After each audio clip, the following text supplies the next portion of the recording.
Hello guys, നമ്മളിന്നിവിടെ ചെയ്യാൻ പോകുന്നത് Navara fish കറിയാണ്. എൻ്റെ വീഡിയോ ഇഷ്ടപ്പെട്ടാൽ എല്ലാവരും like and share and comment ചെയ്യുക. നമുക്കിപ്പോൾ എങ്ങനെയാണ് ഫിഷ് കറി വെക്കാമെന്നുള്ളത് നോക്കാം.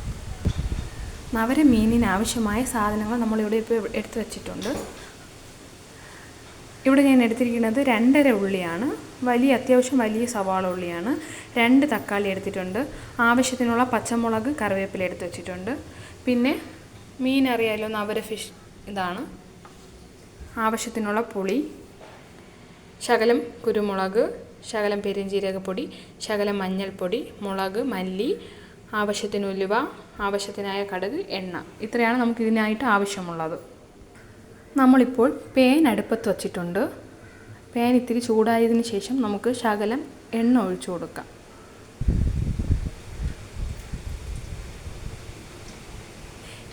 എണ്ണ ചൂടായതിന് ശേഷം നമുക്ക് ശകലം കടുക് ഇട്ട് കൊടുക്കാം.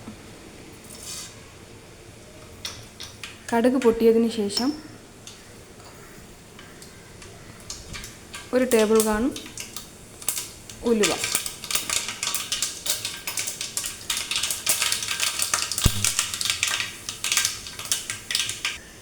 ഇതിലേക്ക് നമ്മൾ ആവശ്യത്തിന് ശകലം തക്കാളി ഇട്ട് കൊടുക്കാം.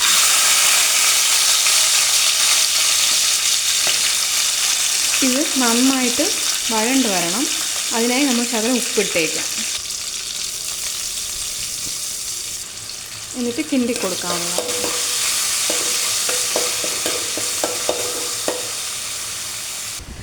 കട്ട് ചെയ്ത് വെച്ചിരിക്കുന്ന ഉള്ളി, തക്കാളി അവ മിക്സി ജാറിലേക്ക് മാറ്റാം.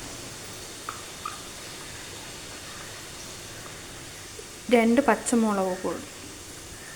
ഇതിനെ നമുക്ക് നന്നായിട്ടൊന്ന് അരച്ചെടുക്കാം. ഇപ്പോൾ നമ്മൾ ഉള്ളി, തക്കാളിയും പച്ചമുളകും നന്നായിട്ട് അരച്ചെടുത്തിട്ടുണ്ട്. നമ്മുടെ തക്കാളി ഇപ്പോൾ ആവശ്യത്തിന് വഴണ്ട് വന്നിട്ടുണ്ട്. ഇതോടെ ഇതിൽ നമുക്ക് അരച്ച് വച്ചിരിക്കുന്ന പേസ്റ്റ് ഇതിലേക്ക് മാറ്റാവുന്നതാണ്. അരച്ച് വെച്ച ഉള്ളി പേസ്റ്റ് ഞാനിപ്പോൾ ഇതിലേക്ക് ആഡ് ചെയ്തിരിക്കുന്നു. ഇനി നന്നായിട്ട് നമുക്കൊന്ന് കിണ്ടി കൊടുക്കാം. ഇപ്പോൾ നന്നായിട്ട് അത് ഞാൻ ഇളക്കി മറിച്ചിട്ടുണ്ട്. ഇതിനെ നമുക്ക് നന്നായിട്ട് കുറച്ച് കളർ മാറി വരും വരെ അടച്ചു വയ്ക്കാം. തീ നമുക്ക് ചെറുതായിട്ടൊന്ന് കൂട്ടി വയ്ക്കാം. നമ്മളവിടെ അടുപ്പത്ത് തക്കാളിയും ഉള്ളിയും നന്നായിട്ട് ഒഴുകി വരുന്ന സമയത്തേക്കും നമുക്ക് ഒരു പാത്രത്തിലേക്ക് ഒരു നെല്ലിക്ക വലുപ്പത്തിനുള്ള പുളിയെടുത്ത് വെള്ളത്തിലിടാം. അത് നന്നായിട്ട് പിഴിഞ്ഞെടുക്കാൻ വേണ്ടിയിട്ടാണ്. ഞാൻ നേരത്തെ തന്നെ ശകലം പുളി മാറ്റിയിട്ടിട്ടുണ്ട് വെള്ളത്തിലേക്ക്. നിങ്ങളിതുപോലെ നേരത്തെ ആകുമ്പോഴത്തേക്ക് ഈ പുളി നന്നായിട്ട് വെള്ളത്തിലേക്ക് അടിഞ്ഞു കൂടും. ഉള്ളിയിലും തക്കാളിയിലും ഒത്തിരി വെള്ളം ഉള്ളത് കൊണ്ട് ആ വെള്ളം കുറച്ച് വറ്റാനായിട്ട് ഒരല്പം സമയമാവും. നമുക്കതൊന്ന് തുറന്ന് നോക്കാം. കണ്ടില്ലേ, ഇങ്ങനെ ആയിട്ടുണ്ട്. നമുക്കതൊന്ന് കിണ്ടി കൊടുക്കാം. അതിൽ ശകലം കൂടെ ആ വെള്ളത്തിൻ്റെ അംശമുണ്ട്. നമുക്കതൊന്ന് നോക്കാം, തുറന്ന് നോക്കാം. കണ്ടില്ലേ, ഇതിലേക്ക് ആവശ്യത്തിനുള്ള മുളക് പൊടി. ഞാൻ ഇതിലേക്ക് ഇപ്പോൾ 3 ടേബിൾ സ്പൂണാണ് ആഡ് ചെയ്യുന്നത്. നിങ്ങൾ നിങ്ങളുടെ എരിവിന് ആവശ്യമായിട്ടാണ് ആഡ് ചെയ്യേണ്ടത്.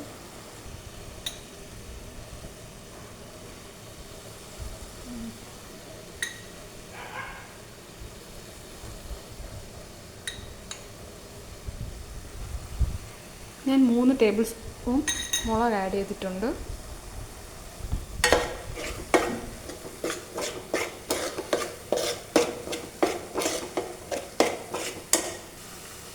ഇതിലേക്ക് ഒരു 1/2 ടേബിൾ സ്പൂൺ മഞ്ഞൾപ്പൊടി. എന്നിട്ട് അല്പം കിണ്ടി കൊടുക്കാവുന്നതാണ്. ഇതിലേക്ക് 2 ടേബിൾ സ്പൂൺ മല്ലി,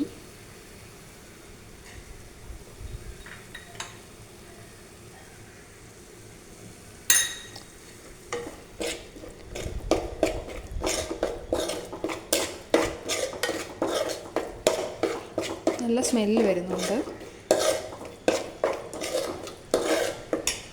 ആവശ്യത്തിനുള്ള പെരിഞ്ജീരകം ചേർക്കാം.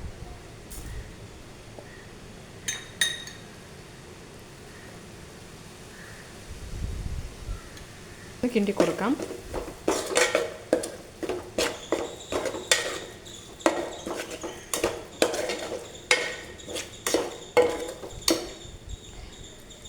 ശകലം കുരുമുളക്, ഒരു 1/2 ടേബിൾ സ്പൂൺ.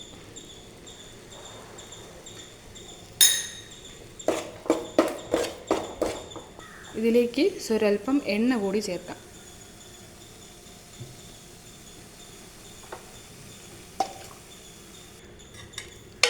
ഇതിന് കിണ്ടി കൊടുക്കാവുന്നതാണ്. എണ്ണ ചേർത്ത് എന്തിനാണെന്ന് വെച്ചാൽ അരപ്പിൻ്റെ പച്ച മണം മാറാൻ വേണ്ടിയിട്ടാണ്. അപ്പോൾ അതൊന്ന് ആ അരപ്പിലേക്ക് നന്നായിട്ട് പിടിച്ച് കയറണം. നമുക്കിതൊന്ന് അടച്ചു വയ്ക്കാം. ഒരു 5 മിനിറ്റ് സിം തീയിലേക്കാക്കിയിട്ട് പിന്നെ തുറന്ന് നോക്കാവുന്നതാണ്. കണ്ടില്ലേ? ഇതിലേക്ക് നമുക്ക് പുളിവെള്ളം ആഡ് ചെയ്ത് കൊടുക്കാം. ഇതിലേക്ക് ഞാൻ പുളിവെള്ളം ആഡ് ചെയ്തിട്ടുണ്ട്. ശകലം പുളിവെള്ളം കൂടി ചേർക്കുന്നത്. ഇതിൽ കൂടുതലും പുളിവെള്ളമാണ് ചേർക്കേണ്ടത്, എന്നാലാണ് കറി നല്ല ടേസ്റ്റ് ആയിരിക്കും. പുളിവെള്ളം ആഡ് ചെയ്തതിന് ശേഷം ഇതിലേക്ക് ആവശ്യത്തിന് ശകലം കൂടി ഉപ്പ് ചേർക്കാം. ഇതൊന്ന് കിണ്ടി കൊടുക്കാം.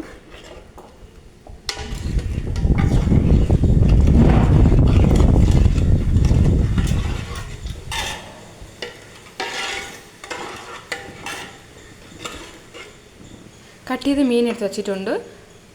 ഇതിൽ അത്യാവശ്യം വലിപ്പമുള്ള മീൻ ഞാൻ 2ആയിട്ട് കട്ട് ചെയ്തിട്ടുണ്ട്. അത്യാവശ്യം ചെറുതായിട്ടുള്ളത് വന്നിട്ട് 2ആയിട്ട് കട്ട് ചെയ്യാത്തത് എന്തെന്ന്